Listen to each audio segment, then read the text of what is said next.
నమస్తే, welcome to one TV health. ఇవాళ మనం సగ్గు బియ్యంతో అదిరిపోయే రెసిపీలను గురించి తెలుసుకుందాం. అలాగే వీటి వల్ల మన ఆరోగ్యానికి చాలా లాభాలు కూడా ఉన్నాయి. సగ్గు బియ్యం మన శరీరానికి ఎంతో మేలు చేస్తుంది. అంతేకాకుండా మన శరీరానికి చలువ చేస్తుంది. వీటిని తరచూ వాడినట్లయితే వేడి సమస్య నుంచి బయటపడతారు. సో మరి ఈ సగ్గు బియ్యంతో వడలను ఎలా తయారు చేసుకోవాలో తెలుసుకుందాం. సాయంత్రం సమయంలో తినడానికి ఇవి అనువైనటువంటి స్నాక్స్. ఎలా తయారు చేసుకోవాలి అంటే ముందుగానే సగ్గు బియ్యాన్ని నానబెట్టి అందులో బంగాళదుంప గుజ్జు, వేరుశెనగ, కారం వంటివి కలుపుకోవాలి. ఈ మిశ్రమాన్ని పేస్ట్ లాగా చేసి మనం వడలాగా చేసి నూనెలో వేయించాలి. అలాగే కిచిడీని కూడా తయారు చేసుకోవచ్చు. ఇది చాలా పాపులర్ డిష్ కూడా. ముందుగా సగ్గు బియ్యాన్ని నానబెట్టాలి.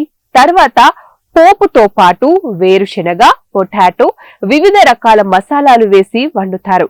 దీన్ని చట్నీలో కలిపి కూడా తీసుకోవచ్చు. మనం స్వీట్ కూడా చేసుకోవచ్చు. ఈ సగ్గు బియ్యంతో పాలు, చక్కెర, యాలకులు వేసి తయారు చేసుకోవచ్చు.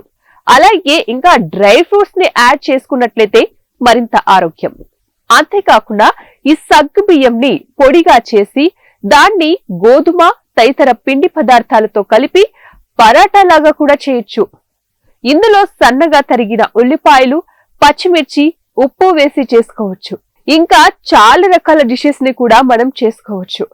మన ఆరోగ్యానికి కూడా చాలా మంచిది. సో మరి మీరు కూడా ఇలా ట్రై చేసి చూడండి. మరి ఇవి ఇవాల్టి తాజా టిప్స్. మరిన్ని టిప్స్ కోసం చూస్తూనే ఉండండి వన్ టీవీ హెల్త్.